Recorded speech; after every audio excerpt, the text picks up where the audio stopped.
Hello, my name is Linda Holt and I'm standing for the Alliance for Unity, and I've been asked to let you know a little bit about myself and why I'm standing. The Alliance for Unity is a brand new political party which was founded just 7 weeks ago by the former Labour and Respect MP George Galloway. He's its leader and the Conservative writer and farmer Jamie Blackett its deputy. Alliance for Unity was born of frustration, anger and fear. Frustration that the opposition parties, Conservative, Labour and Lib Dem, give the SNP government far too easy a ride and are heading for resounding defeats yet again at next May's elections for Holyrood. Anger that in 13 years the nationalist government at Holyrood has made such a mess of education, health, the economy and the environment in Scotland, despite receiving almost £2,000 extra for every man, woman and child in public spending compared to the government in England. And finally, fear that the SNP will win next May and be in office for another 4 years, when with renewed vigour it will continue waging its war of attrition for separation instead of actually governing. The fear is that the neferendum, as some people call it, will go on, sapping the capacity for competent domestic government, damaging Scotland's relationships with Westminster and the rest of the UK, and bringing more and more sectarian division along nationalist lines into our daily lives. The idea behind Alliance for Unity is blindingly simple. The SNP have only been able to win enough seats at Holyrood to form a government because the unionist vote is split. The Alliance for Unity will offer voters a guaranteed way of giving the SNP their marching orders next May. They will ask voters to put aside tribal differences and party loyalties by giving their constituency vote to the unionist candidate most likely to beat the SNP and their list vote to an Alliance for Unity candidate. There is no doubt that such a strategy would produce a decisive defeat for the SNP and provide a cross-party tranche of MSPs who would have to work together to form a government of national unity. Holyrood was designed for coalition government, not the one-party rule we have been subject to under the SNP, and the Alliance for Unity consists of people and candidates of all parties and none. It could not be more cross-party or more united in its determination to work with all the parties to see the fresh, competent and positive government brought to Scotland that it so badly needs. I was asked to explain why I'm standing for Alliance for Unity. I'll be standing for them on the list for Central Scotland and Fife, and I suppose I've just done that in explaining the rationale for the party.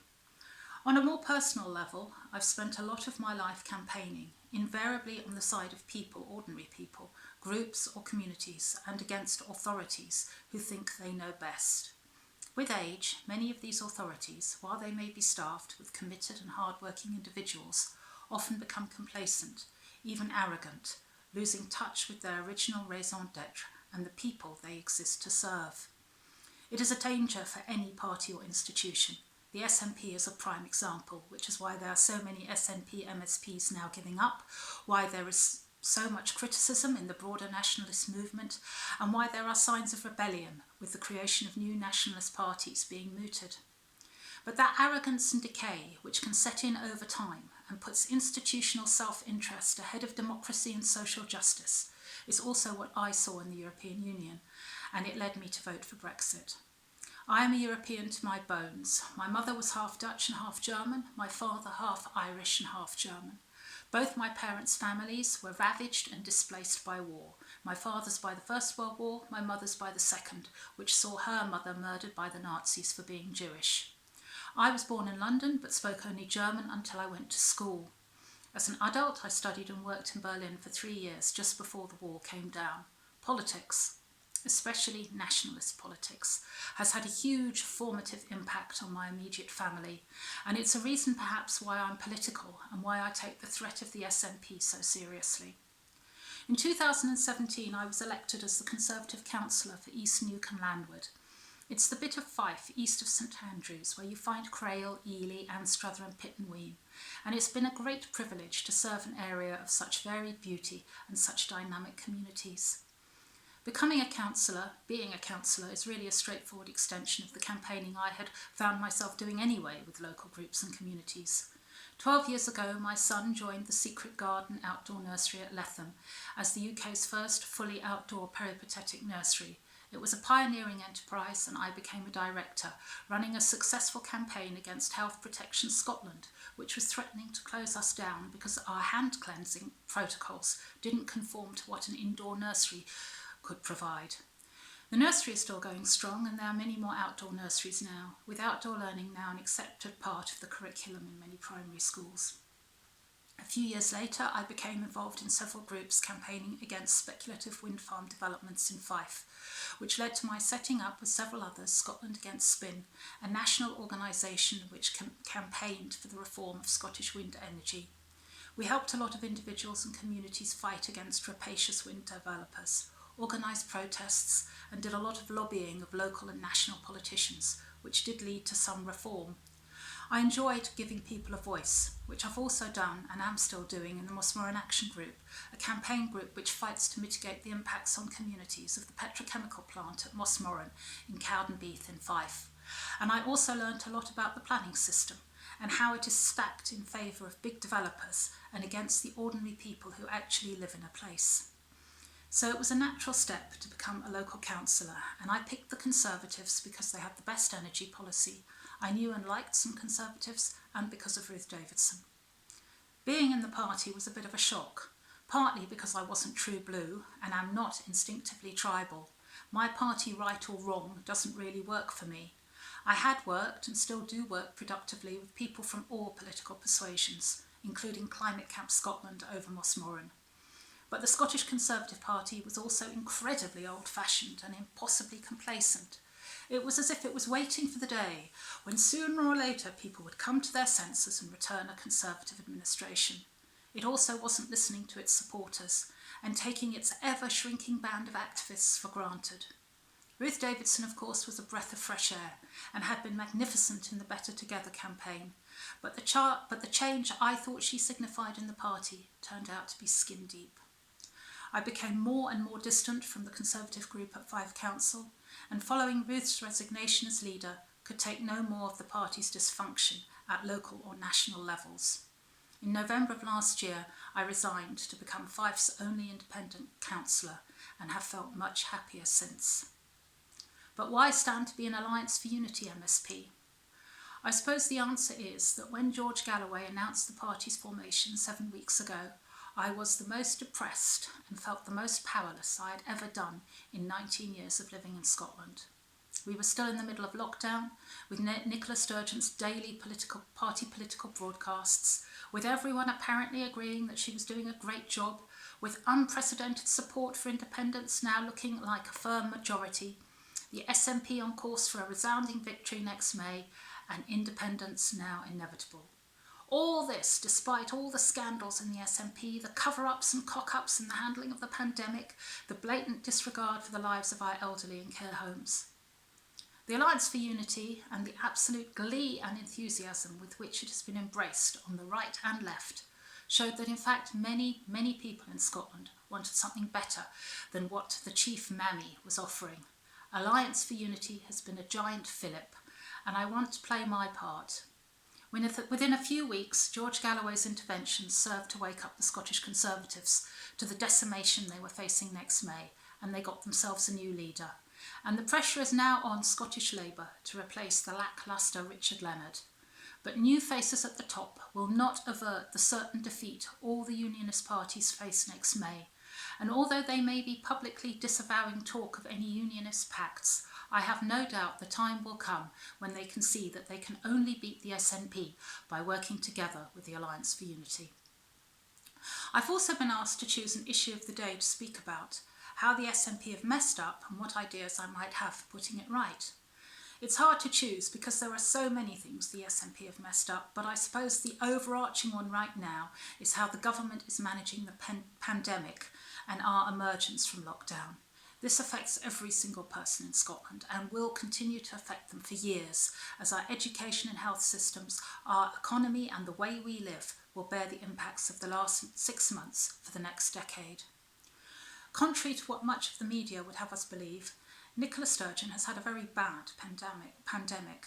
She may have projected herself as the supremely caring leader with a firmer grip than Boris, but in reality she has done little more than copy Westminster policy, with slightly different timings used to score points, and with a penchant for heightening the rhetoric of fear, even quite disgracefully the rhetoric of division and xenophobia, with her threats of closing the border and completely baseless bragging about a better death rate in Scotland. For 6 weeks now, there have been no new deaths involving someone who tested positive for COVID. Hospital and ITU admissions are flatlining, and although there have been localised outbreaks and a rise in infections, concomitant with the enormous increase in testing, and not to mention the significant propensity for false positives, the prevalence rate for COVID is between 0.003% and 0.007%. This is tiny, but the key thing is that people have just not been falling seriously ill with the virus. This pattern can be observed across and beyond Europe and suggests that the coronavirus is evolving, as such viruses do, that many of the people most vulnerable to dying from COVID, the very old and those with certain underlying health conditions, have already died, and that much of the rest of the population now possesses a certain degree of herd immunity. Yet the First Minister continues her daily ritual of infection figures as if they were a talisman, a promise of certain death, which warrants the continuing of extreme lockdown measures and even the introduction of new ones. She's engaged in a kind of arms race of ramping up fear and clamping down with precautionary measures. She is entirely deaf to the scientists and epidemiologists who set the infection figures in context or question the efficacy of certain lockdown measures. She is equally deaf to the doctors, psychologists and educationalists who are warning of the excess deaths, physical and mental damage and educational harm caused by the fact that our health and education services have been locked down for months. And let's not even talk about the economic damage. Anyone who walks down a high street in Scotland can see the vacated shops, the closed bars and restaurants. These are businesses that we have already lost, but the shops and hospitality venues which are still open are much less busy than before the pandemic, and many more will go to the wall in the coming months. Scotland is facing the biggest recession in living memory, and every day of fear-mongering and unnecessary lockdown, every day in which the First Minister doesn't see it as her job to build confidence that ordinary life is safe enough to resume, every day will cost more jobs. The Alliance for Unity asked me to be the spokesperson on education because it's something I'm passionate about. Unlike my parents who left school at 14, I had an extensive education, which culminated in a doctorate at Oxford where I also lectured. All my life has been lived near universities, and university, which taught me the ability to read and think and articulate myself. These things literally saved my life. I have 3 children who have attended a very broad mix of schools, from some of the most elite in the UK to one of the most deprived, with 2 children being home educated for odd years and 2 with additional support needs. Their education has been absolutely key to becoming the people they are and to giving them the opportunities to make what they want out of their lives. That is true for every single child in Scotland, and whilst we have some fantastic teachers here, too often the system of education that they work in does the opposite of enabling our children and enhancing their life chances. We had the rudest reminder of that recently with the fiasco over exam results, where an algorithm based on previous performance by the school was used to give pupils NAT 5 higher and advanced higher results, effectively wiping out the effect of any individual effort, ability or attainment. Whatever an individual did was nullified in a move which effectively told young people in the most brutal of terms that they should know their place. Pupils who went to poorly performing schools, predominantly in poorer areas, had their grades adjusted more drastically downwards than children who went to better performing schools in predominantly affluent areas. Indeed, weaker pupils in these schools would often have had their grades inflated. In one foul swoop, the Scottish Government wrenched open the attainment gap, which it was supposed to be its mission to close, crushed the dreams of thousands of young people, and destroyed faith in its national grading system.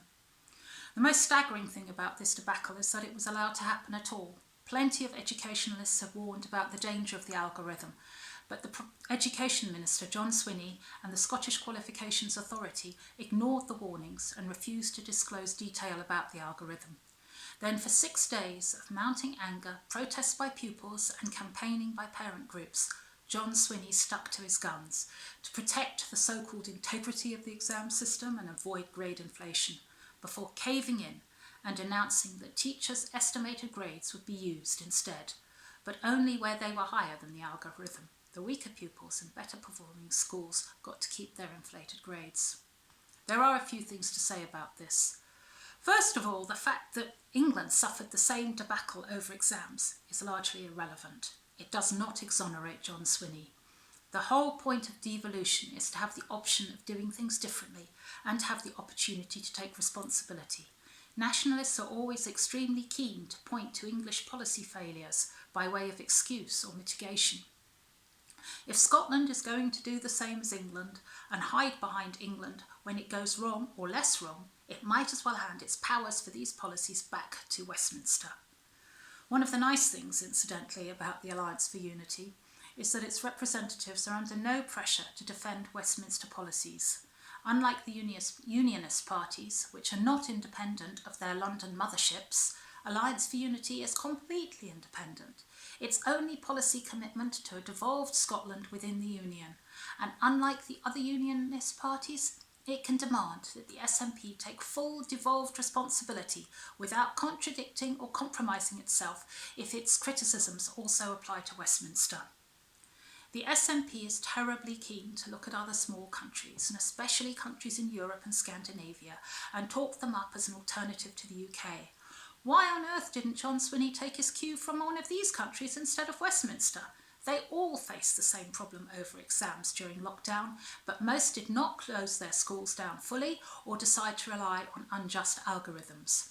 Scotland could have done the same. We kept open school hubs for the children of key workers. We could have done the same for children who were going to sit exams for the few short weeks before they went on exam leave, and there would have been plenty of room in empty schools for them to come in and sit the exams at a safe social distance. Equally, we could have started immediately we went into lockdown to look at other forms of grading them than using the disastrous algorithm. Second, John Swinney's fix may have solved the immediate problem for pupils who are marked down, enabling them to progress to the next stage of their education, but like getting rid of a rock on the carpet by standing on it, it just moves it along. There are now an unprecedented number of Scottish students meeting their offers for university, requiring concomitant expansion of university places. The Scottish Government has expanded its places to some extent in response, but it's not clear that the funding is there for the universities or that the universities can cope with the extra numbers, especially given the pressure on space given the social distancing protocols. Some students may be forced to defer for a year, but that then ups the competition for places faced by next year's leavers, which is hardly fair. Third, and more significantly, using teachers' estimates as grades has contributed to substantial grade inflation. This won't just make all the graphs and tables for attainment, including those for closing the attainment gap, look out of kilter. It will mean everyone's so-called COVID grades will be regarded with less confidence than the grades of students of other years. Employers are bound to discriminate against those in the COVID year group, as might universities in future. There will also be students whose inflated grades enable them to study on courses or do jobs they are not up to, and there are likely to be higher dropout rates. This may not matter or be that severe because in general, students from deprived backgrounds who receive so-called contextual offers from universities, that's offers with lower grades than are usually required because they come from areas of multiple deprivation. Students with contextual offers actually go on to do better, the evidence shows in England, rather than worse than their peers with higher offers. If that proves to be the case in Scotland, it will be another piece of evidence of the necessity of a wholesale review and reform of our previous grading system and university entrance, if we really want to close the attainment gap. In fact, scrapping exams and going with teachers' estimates throws the whole assessment system we had up to now into question. If teachers' assessments are acceptable this year, why not every year? If children from poorer areas or schools do better with teachers' assessments than exams, do exams discriminate against such children and inadvertently contribute to maintaining the attainment gap? Conversely, if, as appears to be the case, teachers in poorer areas or schools overestimate their pupils' grades compared to exams, does this suggest some lack in their ability to assess their students and prepare them as well for exams as teachers at schools in more affluent areas?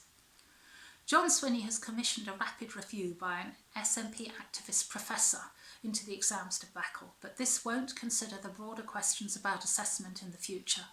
A consideration of the assessment system is presumably included in the ongoing and now postponed review of the Curriculum for Excellence, but this is likely to be too broad-ranging to come up with radical new proposals for assessment. The exams debacle might have been the immediate problem, but much more serious is the situation facing the pupils who did not have to sit exams this year. They missed nearly 5 months of schooling and learning, and this will have been particularly damaging for those who are sitting Nat 5s, Highers or Advanced Highers next year. Lockdown learning was pretty disastrous, whatever the Scottish Government or local authorities pretend. Most high schools did not provide interactive online lessons, unlike independent schools, merely workbooks with no or little feedback from teachers.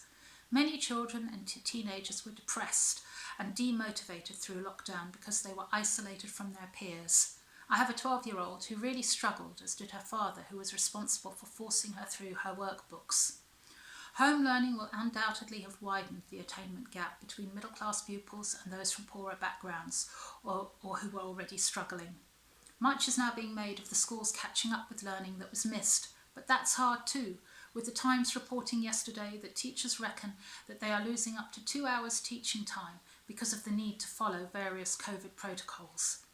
The need for high school pupils to wear masks, which comes in today, will only increase the time not spent on teaching and learning. Already exam curricula have been trimmed and assessments cut back, but it is not at all clear how this will ensure fair outcomes for students sitting exams next summer, particularly if their education is disrupted by further lockdown measures. What might the Alliance for Unity call for in terms of Scottish education? 2 main things. First, a foot on the gas. Every day that reform, especially reform of the Curriculum for Excellence and indeed other aspects of Scottish education, is delayed, is another day of potential wasted learning and opportunity for Scotland's children. And second, more investment. The £2,000 bonus for every man, woman and child which Scotland gets in the Union, which is being wasted on failed infrastructure projects like ferries or nationalist vanity projects like pretend embassies in foreign countries. This money could go towards reducing class sizes, providing assessment and support for children with additional support needs, because these have been disgracefully let down in the last few years with huge waiting lists for children and adolescent mental health services, leaving parents with no place to turn. And we could use some of this money to look at the various cottage schemes that individual schools have adopted to combat the attainment gap, assessing which have worked and then rolling them out nationally. Individual schools also need to be given more autonomy in terms of teacher employment and curricula if they are to improve in the way that London schools have so dramatically in the last decade. I would also get a proper system of assessment in place to track attainment in schools. This is something the SNP has progressively withdrawn or removed because the results didn't conform to a politically required narrative of inexorable improvement. Further education colleges have been hammered, even though they are the only lifeline for so many students who can't get to uni, and they need serious investment. The cap on university places for Scottish students in Scottish universities needs to be lifted. It is manifestly unfair that perfectly well-qualified students in subjects where we desperately need Scottish students who will stay here to work like medicine are denied places. At the other end, the SNP's flagship policy of extending free nursery education has ploughed into the sand, and it needs to be combined with a serious consideration of increasing the age at which we start school, as most European countries who beat us in terms of literacy and numeracy, not to mention child well-being, do. All of these suggestions require facing down vested interests in the Scottish educational establishment, something which John Swinney shied away from doing, and which is why he ditched his education bill. Thank you for listening. I hope you can see that there is no lack of passion or ideas for a better Scotland in the Alliance for Unity. There is a notion which has come from the mothership parties as much as it has come from the SNP fighting its never-endum, that Scotland is under the cosh of Westminster, and for different reasons both the mothership parties and the SNP have used this cosh to their advantage. The Alliance for Unity wants to see Scotland thrive by having the confidence, vision and focus to make full use of its devolved powers within the shared support and common culture of the United Kingdom.